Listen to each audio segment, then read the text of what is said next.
দুনিয়ার আদালতের চেয়ে আল্লাহর আদালত বড় ভয়ঙ্কর।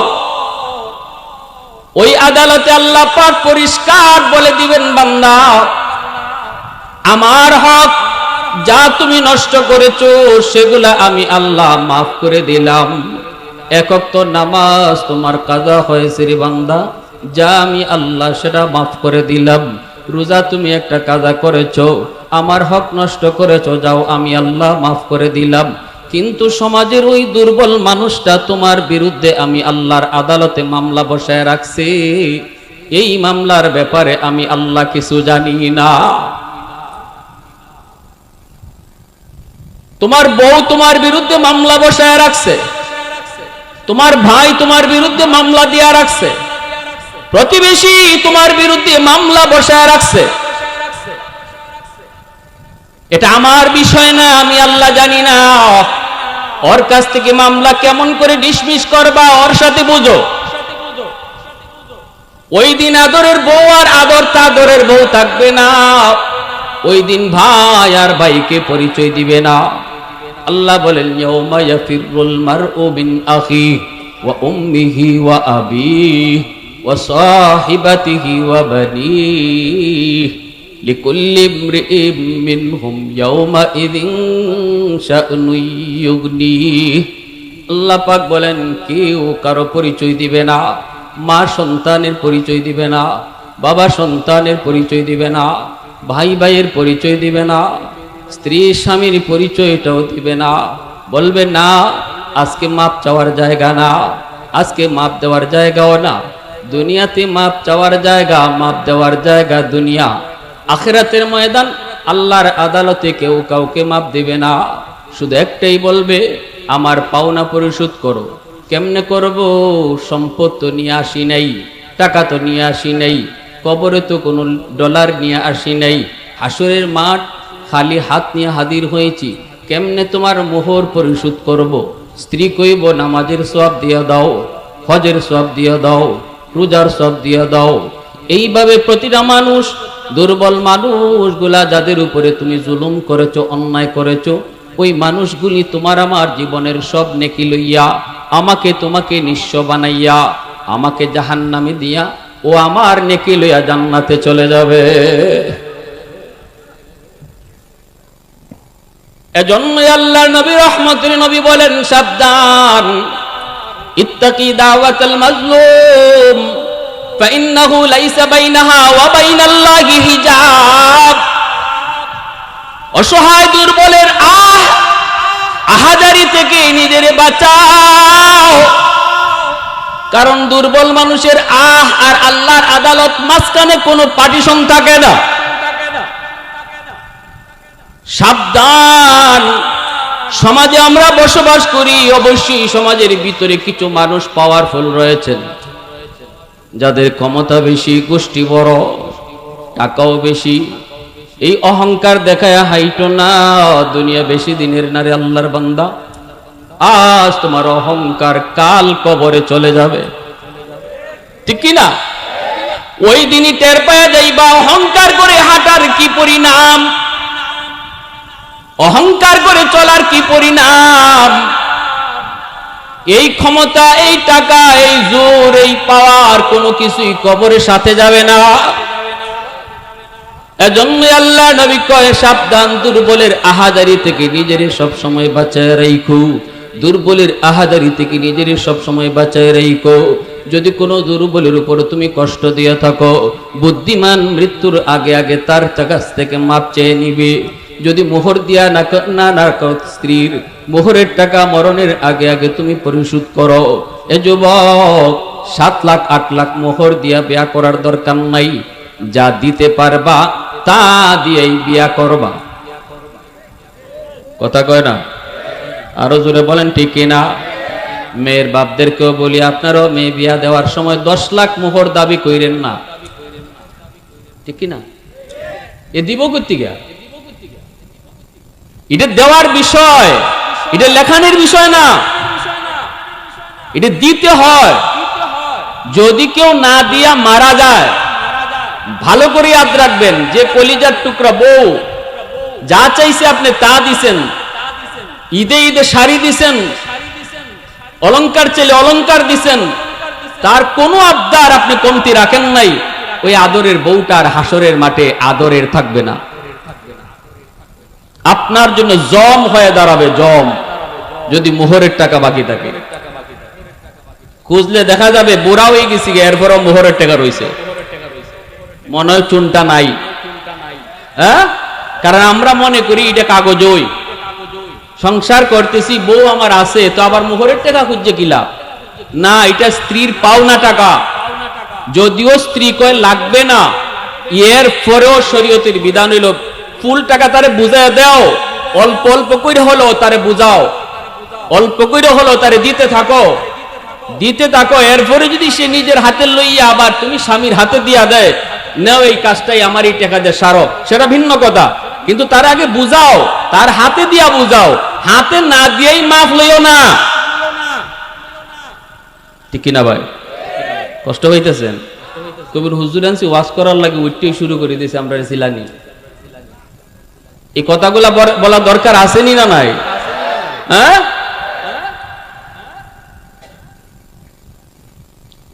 এজন্য মনে রাখবেন, ঘরের বউ সে কিন্তু দুর্বল, সে দুর্বল, আপনার কাছে দুর্বল, কারণ এখানে তার মা নাই, ভাই নাই, তার আপন বলতে কেউ নাই। যে মেয়েটা ছোট্ট থেকে বড় হয়েছে মা বাবা ভাই বোনের আদর নিয়া, সে যৌবনকালে স্বামীর হাত ধরে অচেনা জায়গায় অচেনা মানুষগুলাকে আপন বানাইয়া চলে এসেছে জীবনের জন্য। আপন মানুষগুলাকে পর করেছে, আর পর মানুষগুলাকে আপন করে নিছে। ঠিক কিনা? এখানে কেউ নাই তার সাথে। স্বামী শুধু স্বামীর ভালোবাসা আর স্বামীর হাত ধরে চলে এসেছে। এখানে যদি আমি স্বামীর কাছ থেকে সে কোনো আচরণে কষ্ট পায়, তাহলে এই কষ্ট বুঝাইবার বা শুনাইবার লোক এখানে তার কেউ নাই, শুধু পাকঘরে গিয়ে চোখের পানি ঝরাইয়া কানবে। প্রতিটা চোখের পানির ফুটা আল্লাহর আদালতের ফাইলে জমা হবে, আল্লাহর আদালতের ফাইলে জমা হবে। অনেক মেয়েরা আছে স্বামীর ঘরে কষ্ট পাইল, বাপ মারে ফোন দিয়ে কয় না, কারণ মনে করে আব্বারে জানাইলে আব্বা কষ্ট পাইব। পৃথিবীতে মা বাবার কাছে সবচেয়ে সুখের সংবাদ হলো তোমার মেয়েটা স্বামীর ঘরে সুখে আছে, আর পৃথিবীতে সবচেয়ে কষ্টের সংবাদ হলো বাপ মার কাছে যখন শুনে তোমার মেয়েটা স্বামীর ঘরে বড় কষ্টে আছে। এজন্য বহু নতুন বউ আমার আপনার ঘরে আছে, সে কষ্ট পাইলেও মাকে জানায় না, বাবাকে জানায় না, হজম করে ফেলে, নিজে নিজেই সেটাকে হজম করে ফেলে, আর তখন তার অজান্তেই চোখ দিয়ে পানির ফুটা পড়ে। মনে রাখবা যুবক, এই পানির ফুটাগুলি মাটি লয় না, এই পানির ফুটাগুলি আল্লাহর আদালতের ফাইলে প্রতিদিন জমা হইতেছে তোমাকে হাসরের মাঠে আটকানোর জন্য। আমার ভাইয়েরা, বন্ধুরা, যুবক, এজন্য বলি আল্লাহর নবী বলেন 3 ব্যক্তির দোয়া বদদোয়া আল্লাহর দরবারে সরাসরি কবুল। 1 নাম্বার হলো মাজলুমের দোয়া বদদোয়া, দুর্বলের দোয়া বদদোয়া। স্ত্রীকে যদি আমি খুশি রাখি, যদি আমি তারে খুশি রাখি, ভালো ব্যবহার কইরা, ভালো আচরণ কইরা, সুন্দর করে ডাক দিয়া, অন্তর যদি খুশি হয়, অন্তর থেকে যেই দোয়াটা দিবে, নবীজি বলেন এই দোয়াটাও আল্লাহর দরবারে সরাসরি কবুল। স্বামীর জন্য স্ত্রীর দোয়াটা কবুল। স্ত্রী যদি কয় মালিক আমার স্বামী বড় ভালো, বড় ভালো মানুষ, আমার স্বামী বের হইতেছে জীবিকার সন্ধানে, আল্লাহ তুমি নিরাপদে রাখো, আল্লাহ তুমি আমার স্বামীটারে নিরাপদে ফিরায় দিও। মায়ার নবী, রহমতের নবী কয় স্ত্রীর এই দোয়াটাও আল্লাহর দরবারে কবুল হয়ে যায়, কারণ সে এই ঘরের জন্য দুর্বল। এজন্য ঘর থেকে বের হও, স্ত্রীর কাছ থেকে দোয়া নিয়ে বের হও, কারণ বাহিরের জীবন আমাদের কোনো গ্যারান্টি নেই। ঠিক কিনা? জোরে বলেন, কোনো গ্যারান্টি আছে? ঘর থেকে বের হয়েছি আবার ঘরে ফিরব, কোনো গ্যারান্টি নাই। প্রতিদিন অ্যাক্সিডেন্টে যুবক মারা যায়, অ্যাক্সিডেন্টে কত মানুষের লাশ। এজন্য বলি যুবক, মনে রাখবা, সাবধান, দুর্বল মানুষের বদদোয়া নিয়ে ঘর থেকে বের হইও না। দুর্বল মানুষের দোয়া নিয়ে তুমি ঘর থেকে বের হও, আল্লাহ এই দোয়া কবুল কইরা তোমাকে নিরাপদে আবারও ফিরাইয়া দিবে। 2 নম্বর নবী কই ওয়া দাওয়াতুল মুসাফির। এক একটা বিষয় লম্বা আলোচনা গেলাম না, আমার আলোচনার উদ্দেশ্য সামনের দিকে। মুসাফিরের দোয়া বদদোয়া, মুসাফির দোয়া বদদোয়া। ওই মুসাফিরের সাথে কখনো তুমি খারাপ আচরণ করবা না, মুসাফিরকে কষ্ট দিবা না, মুসাফিরের কাছ থেকে পারলে দোয়া নিবা। মুসাফির মানুষ হয়তো তোমাকে জিজ্ঞেসে রাস্তাটা কোন দিকে, তুমি যদি পারো তার সুন্দর করে রাস্তাটা বোঝায় দাও, উল্টা রাস্তা দেখায় দিও না। যদি সে উল্টা রাস্তায় গিয়ে কষ্ট পায়, এই কষ্টটা তার দিল থেকে আল্লাহর আদালতে গিয়া জমা হয়, সাথে সাথে আল্লাহর আদালতে গ্রান্টেড হয়ে যায়। পাইলে তুমি কও ভাই 1 গ্লাস পানি খায়া যান। কই যাইবেন? কই চুনটা। আমিও তো চুনটার মানুষ। আসছেন কোত্থেকে? আসছি ঢাকা থেকে। ভাই যাইবেন পরে, বড় ক্লান্ত, 1 গ্লাস পানি খায়া যান, একটা চা খায়া যান। এতটুকু কইয়া যদি তুমি ওই মুসাফির মানুষটার 1 গ্লাস পানি পান করাইতে পারো, নবী বলেন অন্তর থেকে যে দোয়াটা দিবে, এই দোয়াটাও আল্লাহর দরবারে সরাসরি কবুল। অন্তত উপকার করতে না পারো, কষ্ট দিও না। পানি খাওয়াইতে না পারো, তারে কোনো কষ্ট দিও না, কারণ কষ্টটাও কিন্তু আল্লাহর দরবারে কবুল হয়ে যায়। বিপদে তুমি পড়বা। এজন্য আল্লাহর নবী কয় 2 নম্বর হলো দাওয়াতুল মুসাফির, 3 নম্বর ওয়া দাওয়াতুল ওয়ালিদ আলা ওয়ালাদিহি। নবীজি বলেন 3 নম্বর হলো মা বাবার দোয়া বদদোয়া। সন্তানের জন্য আল্লাহর দরবারে সরাসরি কবুল। সন্তানের জন্য যদি বাপ মা দোয়া করে রে যুবক, এই দোয়াটা যেমন আল্লাহর দরবারে কবুল, সন্তানের ব্যাপারে যদি বাপ মা বদদোয়া দেয়, এই বদদোয়া আল্লাহর দরবারে কবুল হয়ে যায়। এজন্য সাবধান, বাপ মার সাথে বেয়াদবি কইরো না, বাপ মার সাথে বেয়াদবি কইরো না। আল্লাহর নবী কয় বাপ মার সন্তানের জন্য দোয়া করলে দোয়া কবুল, এটা গ্যারান্টি আছে। আব্দুল কাদের জিলানী তোমার ঘরে দাওয়াত খেয়েছেন, জগৎ বিখ্যাত আব্দুল কাদের জিলানী, এত বড় আল্লাহর ওলি, ওলিদের ওলি যদি তোমার ঘরে আসেন, তুমি যদি তার পেট ভরায়া খাওয়াও, এরপরে একটু হাত উঠে দোয়া করতে বলো, তিনি দোয়া করতে পারেন, হাত উঠাইতে পারেন, কিন্তু এই দোয়া কবুল হবে কি হবে না কোনো গ্যারান্টি নাই। ভাঙ্গা করে তোমার মা তোমার বাবা যদি হাত উঠায়, নবী কয় বাপ মার দোয়া কবুল হবে, এর গ্যারান্টি আছে। এইবার তুমি বলো, কার দোয়া বাদ দিয়া কার দোয়া লইতে তুমি যাইতেছো? কারে কষ্ট দিয়া কারে খুশি করতে তুমি মাজারে যাও? কার কলিজায় আঘাত দিয়া তুমি বাবার দরবারে যাও? ওই বাবার দোয়া কবুল হবে কোনো গ্যারান্টি নাই। দুনিয়ার কোন বাবাই আব্দুল কাদের জিলানীর চেয়ে বড় না, ঠিক কিনা? জোরে বলো। দুনিয়ার কোন বাবাই মঈনুদ্দিন চিশতির চেয়ে বড় না, কিন্তু এমন হাজারো মঈনুদ্দিন চিশতির দোয়া কবুল হবে কি হবে না কোনো গ্যারান্টি নেই রে যুবক। কিন্তু নবী কয় যদি মা তোমার জন্য হাত উঠায়, এই দোয়া কবুল হবে, এর গ্যারান্টি আছে। বাবা যদি দোয়া করে, এই দোয়া কবুল হবে, গ্যারান্টি আছে। কথাটা আমার না মায়ার নবীর? আল্লাহ নবীর কথায় কোনো সন্দেহ আছে? একটু জোরে আওয়াজ দেয়া বলো, কোনো সন্দেহ আছে?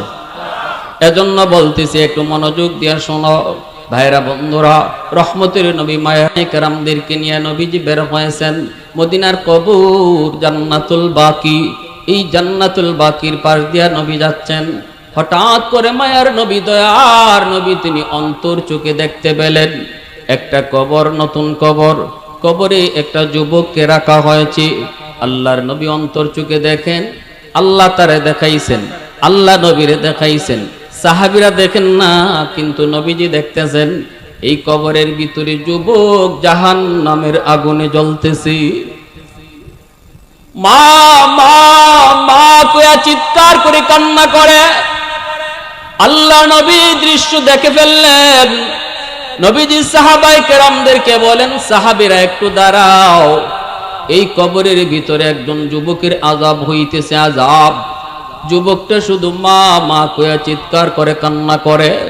একটু দাঁড়াও, আমি রহমতের নবী তার কবরের পাশ দিয়ে চলে যাব, অথচ তার জন্য কোনো সুপারিশ করব না, হইতে পারে না, হইতে পারে না। হাত উঠাও, আমি নবী তার জন্য আল্লাহর দরবারে সুপারিশ করব। আর তোমরা সাহাবীরা শুধু আমিন আমিন বলবা। দয়ার নবী মায়ার নবী হাত উঠে দিলেন। ও মালিক আল্লাহ, তুমি তো আমাকে রহমতের নবী বলেছ,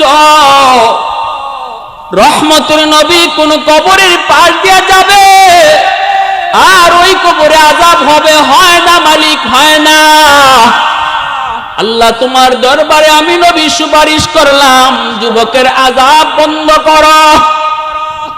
সাহাবীরা কয় আমিন, কিন্তু নবীজি দেখতেছেন আযাব বন্ধ হয় না।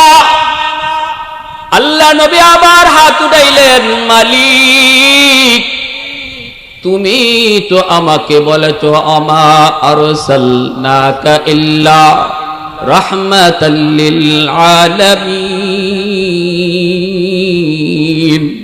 তুমি তো আমাকে রহমতের নবী বলেছো গো। আল্লাহ আমি হাত উঠাইলাম, আমার সাহাবীরা আমিন কইল, অথচ তার আযাব বন্ধ হলো না। আবারও হাত বাড়াইলাম, মালিক আযাবটা তুমি বন্ধ করো। এইবারও আযাব বন্ধ হলো না। নবীজি আবার হাত উঠাইলেন, সাহাবীরা আবারও আমিন বললেন, এইবারও তার আযাব বন্ধ হলো না। নবীজি তিনবার হাত উঠাইলেন, অথচ আমার নবী রহমতের নবী, কোন ব্যাপারে হাত উঠাইতে দেরি হয়, আল্লাহর দরবারে কবুল হতে দেরি হয় না। ঠিক কি না? তাবুক যুদ্ধ থেকে আল্লাহ নবী আসতেছেন, সাহাবায়ে কেরাম মায়ার নবীর সাথে। নবীজি একটু বিশ্রাম নিবেন, আসরের নামাজ পড়ে আল্লাহর নবী বিশ্রাম নিবেন আলী রাদিয়াল্লাহু তাআলা আনহুর উরুতে। এই উরাতের মধ্যে নবীজি আলী রাদিয়াল্লাহু তাআলা আনহুর উরাতে মাথা রেখে নবীজি শুয়ে পড়লেন। অথচ আলী আসরের নামাজ পড়েন নাই, ব্যস্ততার কারণে আলী হয়তো পরে পড়বেন ভাবছেন। আল্লাহর নবী একটু রেস্টে গেছেন, নবীজি রেস্টে গেছেন। আলী রাদিয়াল্লাহু তাআলা আনহু মনে মনে ভাবতেছেন, হয়তো আল্লাহর নবী একটু পরেই ঘুম থেকে উঠে যাবেন, তখন আমি আসরের নামাজটা পড়ে নিব। কিন্তু নবীজি বড় ক্লান্ত, বড় পরিশ্রান্ত। আল্লাহর নবী মাথা দিয়া ঘুমাইতে দেরি, নবীজির ঘুম আসতে দেরি হলো না। আল্লাহর নবী ঘুমায় পড়লেন। এখন তো নবী আর উঠেন না। আলী তো চিন্তায় পড়ে গেলেন, পেরেশান হয়ে গেছেন আলী। আমার তো আসরের নামাজ পড়া হয় নাই, সূর্য তো ডুবে যাইতেছে, নবীও তো ঘুম থেকে উঠেন না। আমি কি আল্লাহর নবীর ঘুম ভাঙ্গাবো, নাকি সূর্য ডুবে যাবে আমার নামাজ কাজা হয়ে যাবে? কোনটা করব? নবীকে ডাক দিয়া বলবো নাকি সূর্য ডুবে যাবে? এইবার আলীর মন কয়, না রে আলী না, সূর্য তোর ডুবে যায় যাকরে, কিন্তু আমার রহমতের নবীর ঘুম ভাঙ্গাবি না, আমার মায়ার নবীর ঘুম ভাঙ্গাবি না। সূর্য ডুবে যায়, সূর্য ডুবে যাক। আলী আল্লাহ নবীকে আর ডাকও দিলেন না। নবীজি তার উরাতের মধ্যেই ঘুমাইতেছেন। সূর্য ডুবে গেল, আসরের নামাজ তো আলীর কাজা হয়ে গেল। এই দিকে আল্লাহর নবীর ঘুম ভাঙল। নবীজি ঘুম ভাঙ্গে তাকায় দেখেন আলীর চেহারাটা একদম বিমর্ষ, চেহারাটা যেন কেমন হয়ে আছে, যেন কেমন হয়ে আছি। নবীজি বুঝতে পেরেছেন। নবী বলতেছেন, আলী ঘটনা কি? চেহারা এমন পেরেশানি কেন? আসরের নামাজ কি তুমি পড়ো নাই? আলী রাদিয়াল্লাহু তাআলা আনহু তখন বলতেছেন, নবী গো, আসরের নামাজ আমার পড়া হয় নাই, সূর্য ডুবে গেল। নবী কয়, আলী রে, আমাকে কেন তুমি ডাক দিলা না? আমার তো চোখ লেগে গেছে, একটু ডাক দিলেই তো তুমি পারতা। আলী কয়, না গো নবী, আমি আমার মন কি জিজ্ঞেস করেছি? আলীর মন, বল বল, বল কোনটা করবি? আমার মন কয় না রে আলী, নবীর ঘুম ভাঙাবি না। একটু জোরে আওয়াজ দিয়া কন্যা সুবহানাল্লাহ। এ আলী, নামাজ পাইছো যে নবীর উসিলায়, ওই নবী ঘুমাইছে, নবীর ঘুম ভাঙায়ও না। আল্লাহু আকবার, জোরে কন্যা, আর একটু জোরে কন্যা আল্লাহু আকবার। মায়ার নবী, দয়ার নবী বার করে আল্লাহ, আমি নবী হাত বাড়ায় দিলাম। ও মালিক, আমার এই হাতের যদি দাম তোমার আদালতে থাকে, আমার আলী আজকে তোমার বন্ধুর আরামের জন্য নামাজটা পড়তে পারে নাই, তোমার সূর্য ডুবে গেছে। আল্লাহ তুমি কও, সূর্য তোমার কথায় চলে না নিজের ইচ্ছায় চলে? আল্লাহ কয় না বন্ধু, সূর্য আমার কথায় চলে, নিজের ইচ্ছায় নয়। কয় তাহলে মালিক, হাত উঠানো থাকতে থাকতে সূর্য আবার উঠায় দাও। একটু জোরে আওয়াজ দিয়া সুবহানাল্লাহ। আমি নবী হাত উপরে রাখতে রাখতে তোমার সূর্য আবার উঠায় দাও, যেন আমার আলী ঠিক মতো নামাজ আদায় করতে পারে। यासीन से मौला ने कभी उनको पुकारा, यासीन से मौला ने कभी उनको पुकारा, हामीम कभी और कभी तासीन इशारा, ये रमज़ है कुछ आशिक़ व माशूक़ के माबैन, समझा है जिन्हें खल्क़ में एक सरवर कौनैन, समझा है जिन्हें खल्क़ में एक सरवर कौनैन। मोहब्बतेर साथे बोलेन अल्लाहु আকবার, আর জোরে আল্লাহু আকবার। সাথে সাথে আল্লাহ পাক রব্বুল আলামিন আদেশ দিলেন, সূর্য, ডুবন্ত সূর্য আবার আকাশে উঠে গেল। রদ্দে শামস নামক কিতাবের ভিতরে এই হাদিস খানা এনেছেন, ঘটনা এনেছেন। আমার নবী, দয়ার নবীর কথায় হাতের এত দাম, আমার নবীর হাতের এত দাম। নবীর হাতের দাম রাখতে যায় আল্লাহ পাক ডুবন্ত সূর্য আবার আকাশে উঠাইয়া দিছেন। ওই নবী তিনবার হাত উঠাইছেন যুবকের জন্য। ও মালিক, ওই যুবকের কবরের আযাব বন্ধ করে দাও। কিন্তু আল্লাহ পাক একবারও নবী কথা রাখেন নাই, যুবকের আযাব বন্ধ হলো না। এইবার নবী জানতে চায়, মালিক, আমার হাতের দাম বুঝি তোমার দরবারে কমে গেল? কোথায় জানি আমি কোন ভুল করেছি গো, কোথায় জানি আমার কোন ভুল হয়েছে? আমার দাম বুঝি তোমার দরবারে কমে গেল? আমার উপরে বুঝি তুমি নারাজ? আল্লাহ কয় না বন্ধু, আমি নারাজ নই, আমি তোমার উপরে নাখুশ নই। হাতের দামও কমে যায় নাই, সবকিছু ঠিকই আছে। গন্ডগোল হলো অন্য জায়গায়। এই যুবকের মা এখনো দুনিয়ায় জীবিত। মার কলিজায় ব্যথা ব্যথা, মাকে বড় আঘাত করেছে, নির্যাতন করেছে। মরণের সময়টা তো মা তারে মাপ দেয় নাই। এজন্য আমি আল্লাহ সিদ্ধান্ত নিয়েছি, তার মা যতক্ষণ পর্যন্ত তারে মাফ না দিবে, আমি আল্লাহ তারে মাফ করব না। দয়ার নবী, মায়ার নবী সাহাবায়ে কেরামদেরকে বলেন, সাহাবীরা তাড়াতাড়ি যাও, যায় তার মাকে আমি নবীর সালাম জানাও। সাহাবায়ে কেরাম ওই মহিলার কাছে যাইয়া নবীর সালাম পৌঁছাইলেন। মহিলা নবীর দরবারে হাজির। আল্লাহ নবী বলতেছেন, মা গো, কবরটা চিনোনি? মহিলা বৃদ্ধ মানুষ কয়, নবী গো, চিনি। এই কবরটা হলো আমার সন্তানের কবর। আল্লাহর নবী তখন বলতেছেন, মা গো, এই সন্তান বুঝি তোমাকে ভীষণ কষ্ট দিছে, তোমার কলিজায় নাকি অনেক আঘাত, সন্তান বুঝি তোমারে কষ্ট দিছে গো মা, এই জন্য কবরে সে জাহান্নামের আগুনে জ্বলতেছে। মা মা কয়ে চিৎকার করে কাঁদতেছে। আল্লাহ আমারে অন্তর চোখে দেখায়া দিছে, আমি তোমার সন্তানের জন্য আল্লাহর দরবারে 3 বার হাত উঠাইছি। সাহাবীরা আমার আমিন আমিন কইছে, একবারও আল্লাহ দোয়া কবুল করলো না। পরে আল্লাহ জানাইয়া দিল, তুমি মা যদি তারে মাফ না করো, আল্লাহ আমি নবীর সুপারিশও কবুল করবে না। এ যুবক, মার কলিজায় ব্যথা দিয়া পিসাবরে খুশি কইরা কোনো লাভ নাই। বাবারে না খাওয়াইয়া পীরের দরবারে গরুলিয়া গেল, কোনো লাভ নাই। কোনো লাভ নাই, কোনো লাভ নাই। ভাইরা বন্ধুরা, আমার নবীর সুপারিশ যেখানে আল্লাহ কবুল করে না, এখানে আর কার সুপারিশ আল্লাহ কবুল করবে? যদি মার কলিজায় বাবার কলিজায় ব্যথা থাকে, কার সুপারিশ আল্লাহ কবুল করবে রে যুবক? এজন্য বলি, দিলটা নরম করে কথাগুলি একটু বুঝো। আল্লাহ নবী, রহমতের নবী, দয়ার নবী, আমার আপনার মায়ার নবী এইবার মাকে বলতেছেন, মা গো, আমি তোমার কাছে সুপারিশ করি গো মা, মা তুমি তোমার সন্তানকে মাফ করে দাও, নতুবা আল্লাহ তার কবরের আযাব মাফ দিবে না। মহিলার দিল বড় শক্ত হয়ে গেছে। মহিলা মাথাটা নিচের দিকে দিয়া, চোখ দিয়া দর দর করে পানি পড়ে। মায় কান্না শুরু করে দিছে আর বলতেছে, নবী গো, কেমনে আমি এর মাফ করবো, কেমনে আমি এর মাফ করবো? আমার পিঠের দিকে তাকায় দেখেন, এখনো মাইরের দাগ আছে। বউয়ের কথায় পইরা আমি মার গায়ে হাত উঠাইছে, এখনো হাতের দাগ আছে। ওগো নবী, কেমনে মাফ করবো, কেমনে মাফ করবো? আল্লাহ নবীর চোখ থেকে দর দর করে পানি পড়ে, দয়ার নবীও কান্দে।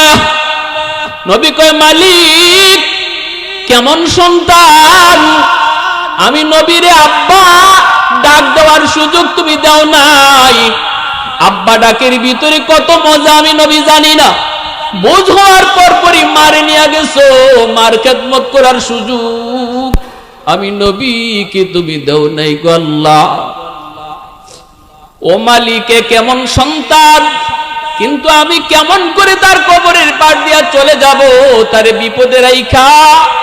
মায় তো মাফ করে না গো আল্লাহ। ও মালিক, মায় তো মাফ করে না, তাহলে কেমন করে তার আযাব বন্ধ হবে? রহমতের নবী চিন্তায় পড়ে গেলেন। এইবার নবীজি বলতেছেন, মা গো, ও মা, তোমার কাছে একটা আবদার করি। আল্লাহর কাছে নবী আগে আবদার করছে, আল্লাহ, মার দিল তো শক্ত, কেমন করে নরম করবো জানি না, তবে তোমার কাছে একটা আবদার করি গো মালিক। বাপ মার দিল যত শক্তই হোক না কেন, যদি সন্তানের কষ্ট বাপ মা নিজের চোখে দেখে, তাহলে কিন্তু দিল নরম হয়ে যায়। কোনো বাপ মাই সন্তানের বিপদ দেখলে সইতে পারে না। ও মালিক, কবরের আযাব তুমি আমাকে যেভাবে দেখাইছো, এইভাবে তার মারেও দেখায়া দাও। আমি নবীর বিশ্বাস, মা যদি নিজের চোখে দেখে, তাহলে দিলটা নরম হয়ে যাবে। বলা মাত্রই আল্লাহ পাক কয়, বন্ধু, তোমার এই কথাটা আমি আল্লাহ কবুল করলাম। সাথে সাথে কবরের আযাবের দৃশ্য আল্লাহর নবী যেইভাবে দেখতেছেন, নবীজি মার, আল্লাহ পাক মার চোখের সামনে তুলে ধরলেন। মাঝখানে কোনো পর্দা আল্লাহ সরায়া দিলেন। মায়ও দেখতেছে কবরের আযাব, সাহাবীরা দেখতেছে না, নবী দেখতেছেন, আর মহিলা নিজে দেখতেছে। যেই মাত্র মহিলায় দেখলো সন্তান আগুনে পড়তেছে, আর মা মা কয়ে ডাকতেছি, সাথে সাথে মার দিলের ভিতরে কামড় মারছে, কলিজার ভিতরে কামড় মারছে। এমনি মায় কয়, নবী গো, ওগো নবীজি, আমি মাফ কইরা দিছি গো নবী। আল্লাহকে বলেন আমার সন্তানের আগুন যেন আল্লাহ নিভায় দেয়। মায় মাফ করতে দেরি হয়েছে, আযাব বন্ধ হতে দেরি হলো না। সুবহানাল্লাহ, আরো জোরে সুবহানাল্লাহ। এজন্যই ভাইরা মনে রাখবা, মা বাবা যতক্ষণ তোমার জন্য অন্তর থেকে দোয়া করবে, ততক্ষণ আল্লাহর দরবারে এই দোয়াও কবুল হবে। যতক্ষণ কলিজায় ব্যথা থাকবে, ততক্ষণ বদ্ধ আল্লাহর দরবারে যাইতে থাকবে। এ যুবক, শোনো ভালো করে, শোনো, রেদার রব্বি ফি রেদাল ওয়ালিদাইন। আল্লাহর নবী বলেন, বাপ মা যদি তোমার উপর খুশি থাকে, আল্লাহ তোমার উপর খুশি হয়ে যায়। বাপ মা যদি সন্তানের উপরে নারাজ থাকে, আল্লাহ তার উপরে নারাজ হয়ে যায়। এর যুবক, মা বাবাকে খুশি করতে লক্ষ টাকা লাগে না, বোয়াল মাছও খাওয়ানো লাগে না। বাপ মারে খুশি করতে আম্মা কুয়া মুখ বইরা ডাক দাও, আব্বা কুয়া মুখ বইরা তুমি ডাক দিয়া দেখো, মা বাবার দিল খুশি হয়ে যায়। বড় হওয়ার পর আম্মা কইতে তোমার আমার শরম লাগে, বড় হওয়ার পর বেশি বেশি আব্বা কইতে শরম লাগে, অথচ এই আম্মা ডাকটা শোনার জন্য মার দিলটা খা খা করে। আব্বা ডাকটা শোনার জন্য বাবার দিলটা খা খা করে। যত সন্তান মারে আম্মা কয়া ডাক দেয়, যেই সন্তান যত বেশি আব্বারে আব্বা কয়া ডাকে, এই সন্তানের উপরে বাপ মার দিল খুশি থাকে। ঠিক কিনা জোরে বলেন? লক্ষ টাকা দিতেছে এক ছেলে, কিন্তু বছরে একবার আম্মা ডাকে না। আর এই ছেলেটা এক টাকাও বাপ মারে দিতে পারে না। ঘর থেকে বাইরেতেও কয় আম্মা, ঘরে ঢুকতেও কয় আম্মা, খাইতেও কয় আম্মা, ঘুমাইতেও কয় আম্মা। দেখবেন এই ছেলের প্রতি মার টান বেশি থাকে। কি ভাই অসুবিধা হইতেছে আপনাদের? হ্যাঁ, শ্বশুর শাশুড়িরে বোয়াল মাছ খাওয়াও, অসুবিধা নাই, আমরা নিষেধ করি না।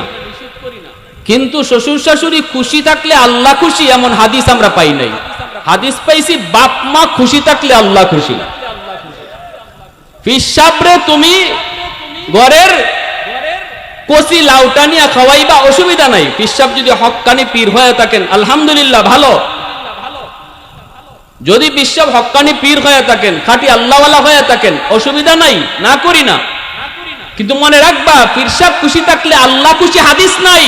হাদিস আছে বাপ মা খুশি থাকলে আল্লাহ খুশি। কথাটা বুঝে আসছে? ক্লিয়ার? কথা পরিষ্কার? আপনি করেন করেন, কিন্তু আগে মূল ঠিক রাখেন, মূল ঠিক রাখেন। মদিনা শরীফের প্রসিদ্ধ একটা গোত্র, নাম হলো বনু তামিম। ওই বনু তামিম গোত্রের একজন যুবক আল্লাহর নবীর কাছে এসে কান্না শুরু করলো। নবীজি বলে, যুবক কান্না করো কেন? এই কথা বলতে যুবকের কান্না আরো যেন বেড়ে গেল। নবী বলতেছে, যুবক বলো। যুবক কয়, নবী গো আমি বড় পেরেশান, রাতে ঘুমাইতে গেলে ঘুম হয় না, খাইতে গেলে আমার খাওয়া ঠিক মতো হয় না, খালি টেনশন, বড় পেরেশান। আল্লাহর নবী বলতেছেন, কি তোমার পেরেশানির কারণ আমি নবীকে একটু বলো। এইবার যুবক কান্দে আর কয়, নবী গো এসেছি আপনার কাছে একটু সান্ত্বনার জন্য। আমি একজন মা বাবার একমাত্র সন্তান, গরিব ফ্যামিলির ছেলে। আমার আম্মা আমার আব্বা কষ্ট করে করে আমাকে বড় করেছেন। আব্বা কোন রকম দিন আনতেন, আমরা দিন খাইতাম। কোনদিন দেখতাম বাবা কিছুই আনতে পারেন নাই, খালি বাবার হাত। রাতে না খেয়ে কত ঘুমাইছি। আমি দেখেছি মা না খায়া আমাকে কিছুটা খাওয়ায়া। মায় কয়, বাবা আমি খাইছি, তুমি খাও, কিন্তু আমি জানি আমার মা কিছুই খান নাই। ঠিক কি? ঈদের দিনে বাবা সিরা লঙ্গি পইরা আমাকে কোন রকম নতুন কাপড় কিনা দিছে গো নবী।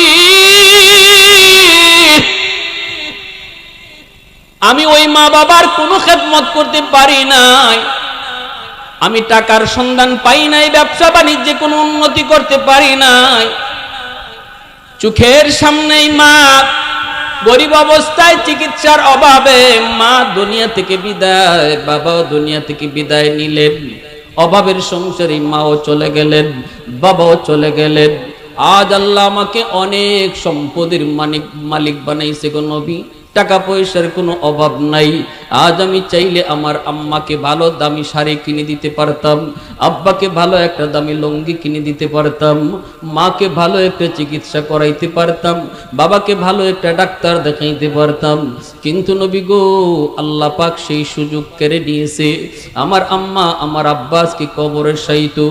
আজ আমি পয়সা পেয়েছি, ধন পেয়েছি, সম্পদ আমার হাতে এসেছে, কিন্তু বাপ্পার খেদমত করার সুযোগ নাই।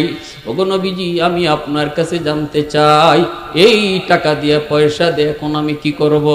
আমি টাকার বিছানা বানাইতে পারি, এখন আমি টাকার বালিশ বানাইতে পারি, কিন্তু এই টাকা দিয়ে আমি কি করব? কার খেদমত করব? ঘুমাইতে গেলে আমার ঘুম হয় না। মার কষ্টের কথা মনে করলে সারা রাত কান্না করে করে চলে যায়। বাবার কষ্টের কথা ইয়াদ হলে চোখের পানি রাখতে পারি না গো নবী। আমি আপনার কাছে জানতে চাই গো নবী, আমার আম্মা আব্বার জন্য আমি কোনো খেদমত পাঠাইবার সুযোগ আসেনি, মা বাবার খেদমত করার কোনো সুযোগ আমার আসেনি, যদিও তারা কবরে শায়িত। আল্লাহর নবীর কাছে এই প্রশ্ন যখনই যুবক রাখলো, রহমতের নবীর চোখ দিয়ে দর দর করে পানি পড়ে, নবীজিও কান্দেন। আর নবী বলেন, যুবক, এখনো বাপ মার খেদমত করার সুযোগ রয়েছে যদি তুমি 5টা আমল করো। কয়টা আমল জোরে বলেন?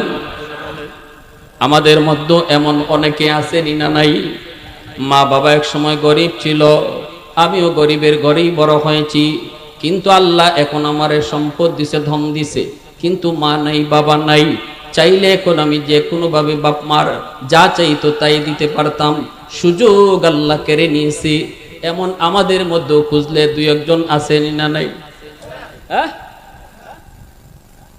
কি করব কি করব? আমার রহমতের নবী কয় 5টা আমল যদি করো তোমার খেদমত আল্লাহ কবরে পাঠিয়ে দিব। কে প্রশ্ন নিয়ে এসেছে? যুবক। কেন? কই কারণ যুবকের কলিজায় বাপ মার প্রতি দরদ, ঠিক কি না? আল্লাহ পাক রব্বুল আলামিন কয়, জাননি জাননি এই জমিনে ওই যুবকগুলি আছে বিদায় আমি আল্লাহ এখনো জমিন টিকা রাখছি।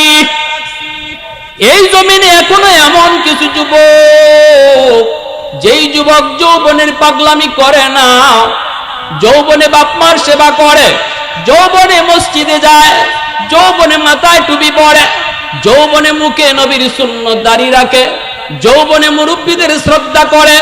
না না, বন্ধুদের সাথে গানের আয়োজন করে না, করলে ওয়াজ মাহফিলের আয়োজন করে। না না, ওই যুবক চুরি ডাকাতি করে না। না না, তার পাগলা গুড়া দৌড় দিতে চায় কিন্তু লাগাম টান দিয়া ধরে। আল্লাহ পাক রব্বুল আলামিন কয়, রে জমিন শুন, যতদিন পর্যন্ত এমন যুবক জমিনে থাকবে আমি আল্লাহ জমিন টিকায় রাখবো। আজকে এই চুনটার এই যুব সমাজ, এ যুবক, তোমার হাতে ধরি বলি, পায়ে ধরি বলি, তোমার মতো যুবকের কারণে আল্লাহ জমিন টিকায় রাখছে।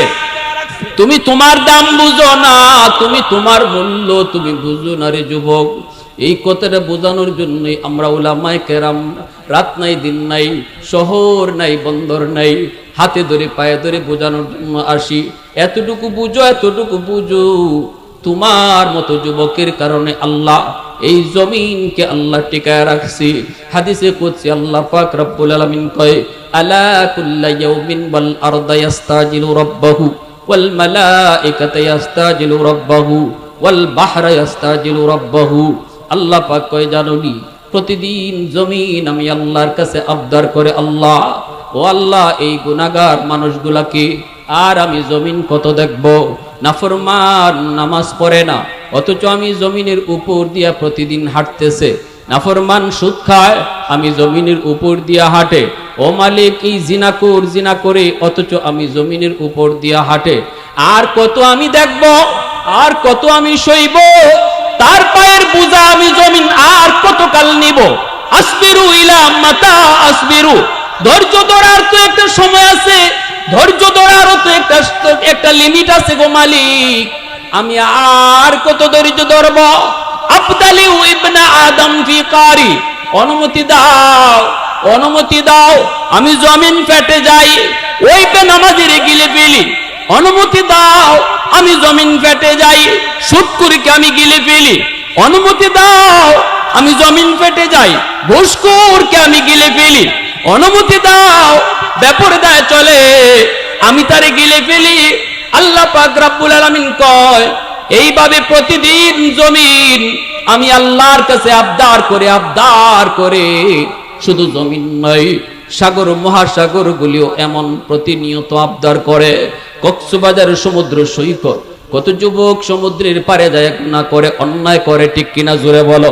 সাগরের পানি আল্লাহর কাছে আবদার করে, মালিক আসছে তোমার কুদরত দেখার জন্য, আমি সাগর শান্ত নই, আমি উশৃঙ্খল হতে জানি, ঠিক কিনা জোরে বলো। মুহূর্তের ভিতরে আমি সব তামা বানায় দিতে পারি তোমার ইশারায়। দুনিয়ার এই নাফরমানগুলি দেখেছে আমি কত ভয়ঙ্কর, সময় মতো আমি কত ভয়ঙ্কর, নাফরমানগুলি দেখেছে। এরপর কত বড় সাহস, আমি সাগরের পারে আইসা কেমন ভাবে নাফরমানি করতেছি, কত গুনার আয়োজন করতেছি। আল্লাহ অনুমতি দাও, এই জমিনটারে আমি পাক বানায় দেই, এই নাপাক জমিনটারে আমি পানি যায় পাক বানায় দেই, সব সাফ করে দেই, সব সাফ করে দেই। আল্লাহ পাক রব্বুল আলামিন কয়, রে জমিন, এ জমিন ভালো করে শুন, আমি আল্লাহ দেখতেছি এই জমিনে কত গুনাহ হয়, কত অন্যায় হয়, কত অত্যাচার হয়, কত জুলুম হয়, কত নাফরমানি হয়। এরপরও আমি কেন ধরি না জানোনি? কারণ হলো আমি এই মানুষকে বড় আদর করে বানাইছি। আসমান আল্লাহ বানাইছেন কুন ফায়াকুন বইলা, জমিন আল্লাহ বানাইছেন কুন ফায়াকুন বইলা, ফেরেশতা আল্লাহ বানাইছেন কুন ফায়াকুন বইলা। কিন্তু আমারে আপনারে আল্লাহ পাক কুন ফায়াকুন বলে বানায় নাই। আমাকে আপনাকে যখন আল্লাহ বানাইছে, আল্লাহ বলে খালাকতু বিয়াদাইয়া, আমি আমার নিজের হাত দিয়া বান্দা বান্দিরে বানাইছি। কারণ এই চেহারার মধ্যে এত দামি কপাল, এই কপাল আমি আল্লাহ বানাইছি আমাকে সেজদা দেওয়ার জন্য। ফেরেশতাদের হাতে বানাইলে হয় না, এজন্য আমি নিজের হাতে বান্দার কপালটা বানাইছি। সুবহানাল্লাহ, আওয়াজ দিয়া বলে সুবহানাল্লাহ। যেই কপাল আল্লাহ আল্লাহর কদমে সেজদা দেওয়ার জন্য বানাইছে, আজকে ওই কপালটা তোমার সেজদার কাজে লাগে না রে যুবক, একটু নিজের বুঝাও। আল্লাহ বলে, জানো নি রে জমিন, চার দল যতদিন পর্যন্ত এই জমিনে থাকবে, ততদিন পর্যন্ত আমি আল্লাহ জমিন টিকায় রাখবো। লাউলা মাশাইখু রুক্কা ওয়াশ-শাবাবু খুশশা ওয়াল আতফালু রুদ্দা ওয়াল আনআমু রুদ্দা লাজআলতুস সামাআ হাদিদা ওয়াল আরদা খাফসাফা ওয়াত তুরাবা রামাদা ওয়ামা আনজালতু মিনাস সামাই কাতরা ওয়ামা আনবাততু মিনাল আরদি নাবাতা বাল আনজালতু আলাইকুমুল আযাবা সাব্বা। আল্লাহ বলে, এক নাম্বার হলো এই জমিনের ভিতরে আমার কিছু বান্দা বান্দি আছে বয়স্ক, চুলদারি তাদের সাদা হয়ে গেছে, কোমরে তার ব্যথা, রুকু করতে তার কষ্ট হয়, সেজদা দিতে তার বড় কষ্ট হয়। কিন্তু এরপরও আমার বান্দা আমার বান্দি কষ্ট করে করে যখন আমাকে সেজদা দেয়, তখন তাদের সেজদার দিকে তাকাইলে এই জমিনের প্রতি আমার মায়া লেগে যায়। আল্লাহ বলে, দুই নাম্বার হলো ওয়াশ-শাবাবু খুশশা। এই জমিনের ভিতরে আমি আল্লাহ যখন দেখি কিছু যুবক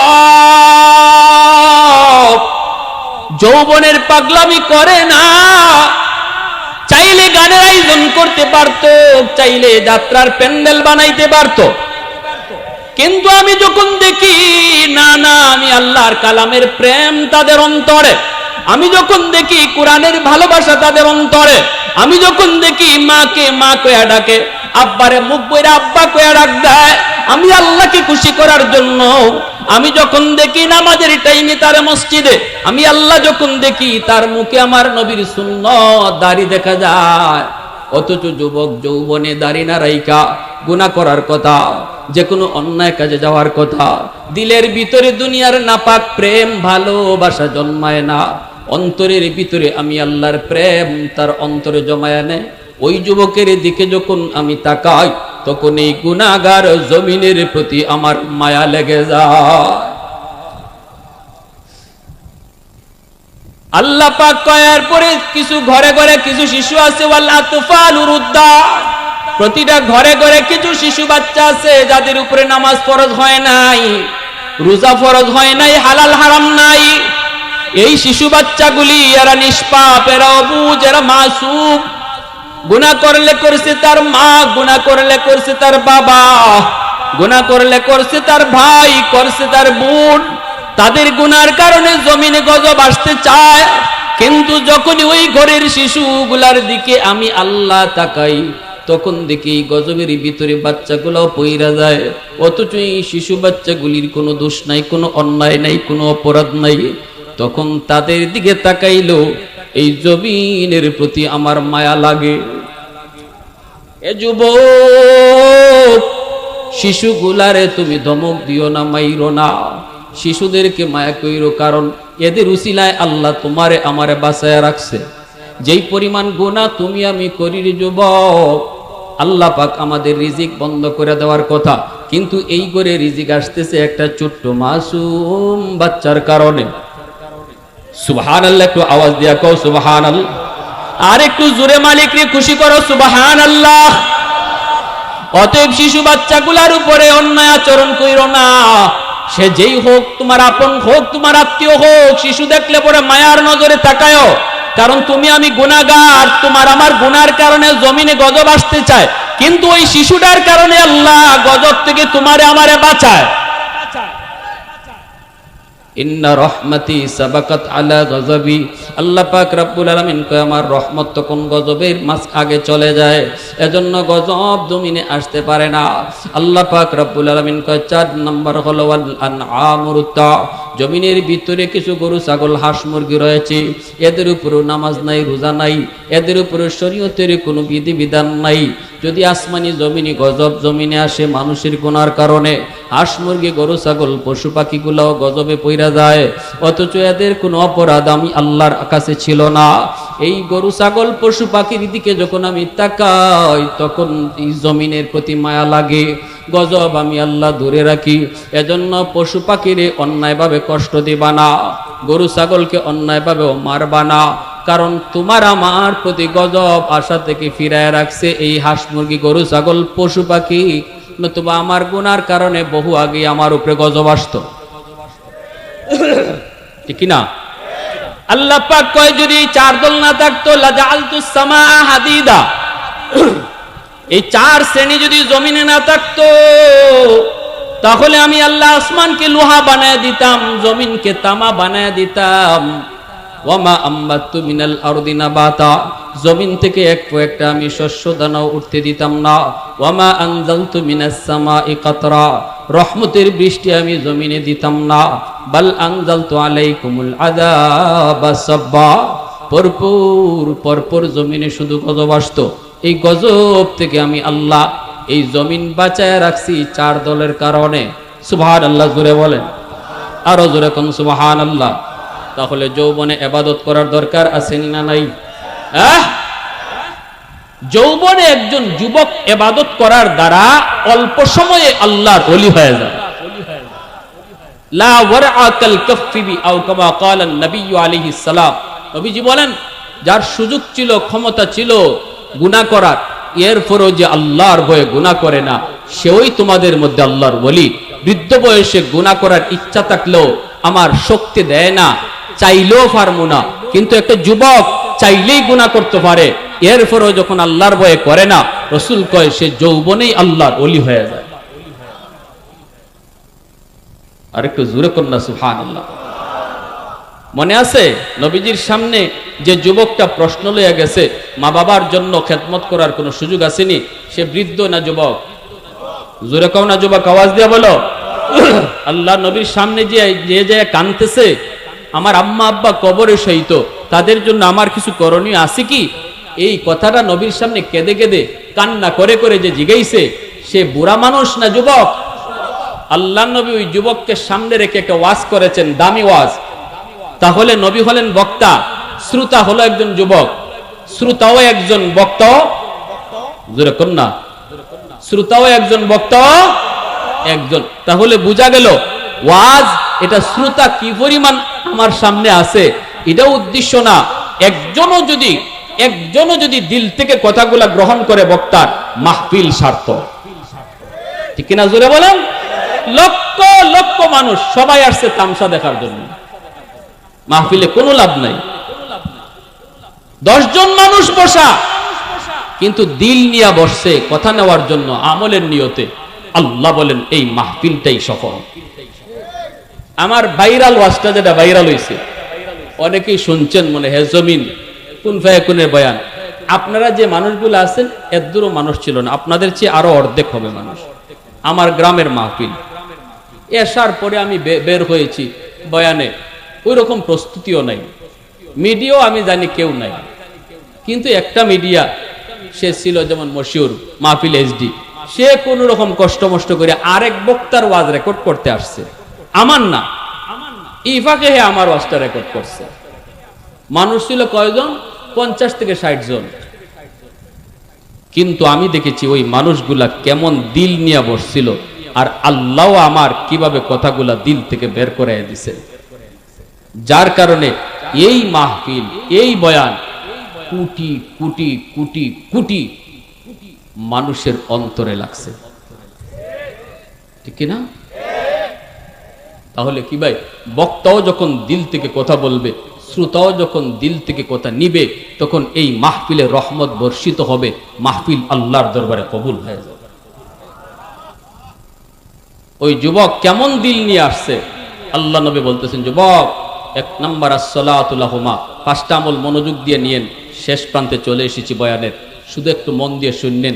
আমি হয়তো কাউকে জিজ্ঞেসও করতে পারি, বলুন তো 5টা আমল কি কি? 1 নম্বরে নবী বলেন, যেখানেই থাকো, নামাজে থাকো আর নামাজের বাহিরে থাকো, আমার আল্লাহ বাপ মার জন্য যেই দোয়া শিখাইছেন, এই দোয়াটা যখনই পড়বা, রব্বির হামহুমা কামা রব্বায়ানি সগীরা, সাথে সাথে আল্লাহ তোমার মা বাবার কবরে তোমারই খেদমত পাঠাইয়া দিবে। 2 নম্বরে নবী বলেন, ওয়াল ইস্তিগফারু লাহুমা, তাদের জন্য দান সদকা যখনই তুমি করবা আল্লাহর রাস্তায়, হোক সেটা কোনো গরিবকে, হোক সেটা কোনো আত্মীয়কে, হোক সেটা কোনো মসজিদে, হোক সেটা কোনো মাদ্রাসায়, যখনই তাদের নামে দান করবা, সাথে সাথে তোমার খেদমত আল্লাহ বাপমার কবরে পাঠিয়ে দিবে। 3 নম্বরে নবী বলেন, ইনফাযু আহদিহিমা মিন বাদিহিমা, মা বাবার কাছে যদি কারো কোনো পাওনা থাকে, তুমি সন্তান হিসেবে পাওনা পরিশোধ করো।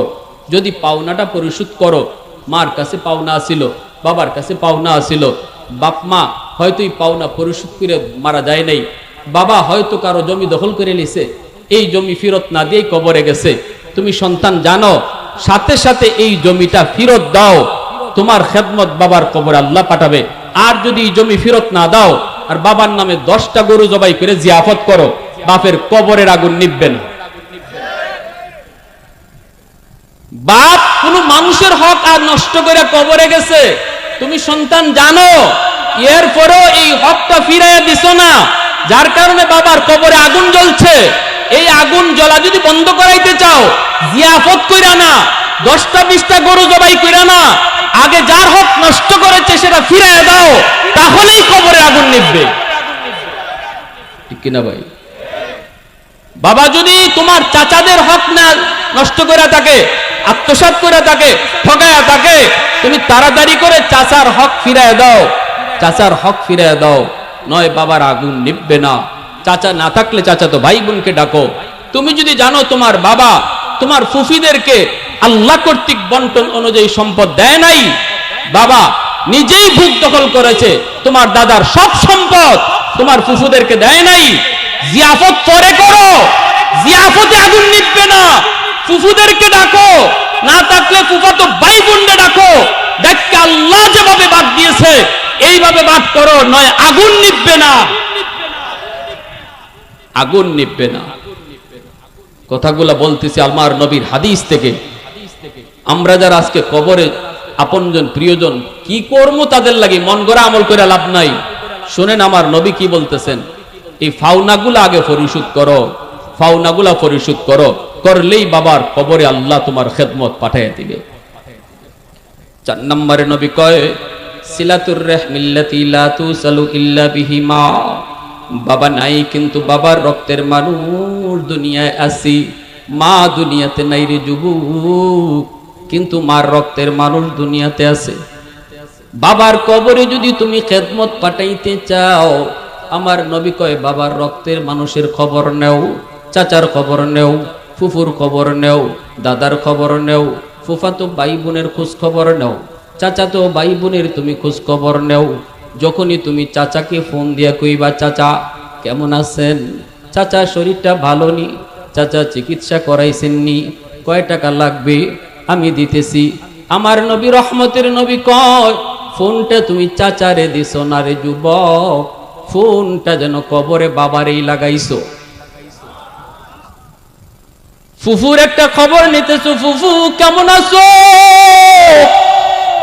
আজকে আমার আব্বা নাই, কিন্তু ফুফু তোমারে দেখলে আব্বার কোথায় আধ হয়, নবী কয় ফুফুরে ফোন দিছো না, যেন বাবার কবরেই ফোন লাগাইছো। ফুফুরে জিগাইতেছো ফুফু কেমন আছো, নবী কয় না তুমি আব্বারে জিগাইতেছো আব্বা তুমি কবরে কেমন আছো। মা দুনিয়াতে নাই, কিন্তু মা রক্তের মানুষ যারা দুনিয়াতে আছে যুবক, মা রক্তের মানুষ হলো মামা, মার রক্তের মানুষ হলো খালা, মার রক্তের মানুষ হলো নানা। নানার বাড়ির মানুষগুলার সাথে তুমি সুসম্পর্ক রাখো, তাদের খোঁজ খবর তুমি রাখো। যখনই তুমি ফোন দিয়া কইবা মামা কেমন আছো, খালা তুমি কেমন আছো, রসুল কয়ে যেন মার কবরে ফোন লাগাইছো। মনোযোগ দিয়া শোনো আল্লাহ নবীর কথা, আমার নবীর কথা। দেখেন নবীর কথা কত দামি, আল্লাহু আকবার জোরে কর। 5 নম্বরে আমার রসুল কয় ইকরামু সাদিকিহিমা মিন বাদিহিমা। মা নাই বাবা নাই, কিন্তু দেখো মার বান্ধবী আসেনি, বাবার বন্ধু বান্ধব আসেনি। বাবা যাদের সাথে দুনিয়ায় চলতো ওই মানুষগুলাকে যদি তুমি পাও, তাহলে বাবার মতো শ্রদ্ধা কইরো, সালাম দিও। 1 কাপ চা খাওয়া কইও চাচা একটা চা খায় যান। কত আমাদের বাড়িতে আইছেন আব্বা থাকতে, আজকে আব্বা নাই আপনি আসেন না, চাচা একটা চা খায় যান। আমার রসুল কয় যদি ওই বাবার বন্ধুরে তুমি 500 টাকা দাও, ঈদের দিনে তুমি একটা লুঙ্গি দাও, যেন তুমি বাবার এই কবরে লুঙ্গি পরাইছো। সুবহানাল্লাহ জোরে কোন। মা দুনিয়াতে নাই, কিন্তু মার বয়সের মহিলা দেখলে মার মতো তুমি শ্রদ্ধা কইরো। শ্রদ্ধাটা যেন মারেই তুমি করতেছো, একটু তুমি সাহায্য করছো, যেন মারেই তুমি সাহায্য করছো। এজন্য আমার রসুল দয়ার নবী আম্মাদান আয়েশা সিদ্দিকা রাদিয়াল্লাহু তাআলা আনহাকে নিয়া নবীজি খাইতে বসছেন। খাঞ্চার মধ্যে অনেকগুলা রুটি, নবীজির চোখ দিয়ে দরদর করে পানি পড়ে, নবীজি কান্দেন। আল্লাহর নবী কান্দেন কেন? আম্মাদান জিজ্ঞেস করলেন নবী গো কান্দেন কেন? নবী কয় আয়েশা তোমরা হলে আমার সুখের দিনের স্ত্রী, আর খাদিজা হলো আমার দুঃখের দিনের স্ত্রী। আমার খাদিজার কথা মনে পড়ে গেছে আয়েশা, আমার খাদিজাকে নিয়ে কোনো একদিনও আমি এইভাবে খাঞ্চা বইরা রুটি নিয়ে খাইতে পারি নাই গো, এজন্য আমার কষ্ট লাগতেছে, চোখ দিয়া পানি পড়তেছে। আয়েশা একটা রুটি খাদিজারও দিয়াও। আম্মাজান কয় নবী গো খাদিজা তো কবরে, কেমনে রুটি দেব? শুনলেন নবী কি কয়? আল্লাহ নবী কয় আয়েশা আমার খাদিজা কবরে, কিন্তু খাদিজার একজন বান্ধবী আছে নাফিসা, সে দুনিয়ায় জীবিত, আমার খাদিজার সাথে চলতো, নাফিসারে রুটি খাওয়াও, যেন আমার খাদিজার এই রুটি খাওয়ানো হইল। সুবহানাল্লাহ জোরে কোন, আরো জোরে কোন সুবহানাল্লাহ। কৌনাইনে মুখতারে খুদা তুমকো বানায়া, কৌনাইনে মুখতারে খুদা তুমকো বানায়া, উম্মত का निगाहबान खुदा तुमको बनाया, उम्मत का निगाहबान खुदा तुमको बनाया। मौला मेरा आका मेरा रहमत की नबी है, ताजदार मदीना है तुम्हारे अरबी है, ताजदार मदीना है तुम्हारे अरबी है। मोहब्बतेर साथे बोलेन अल्लाहु আকবার।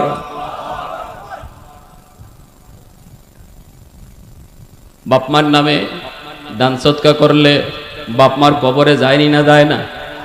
জোরে বলেন এটা কার কথা? আমার কথা না নবীর কথা? জোরে বলেন আমার কথা না নবীর কথা?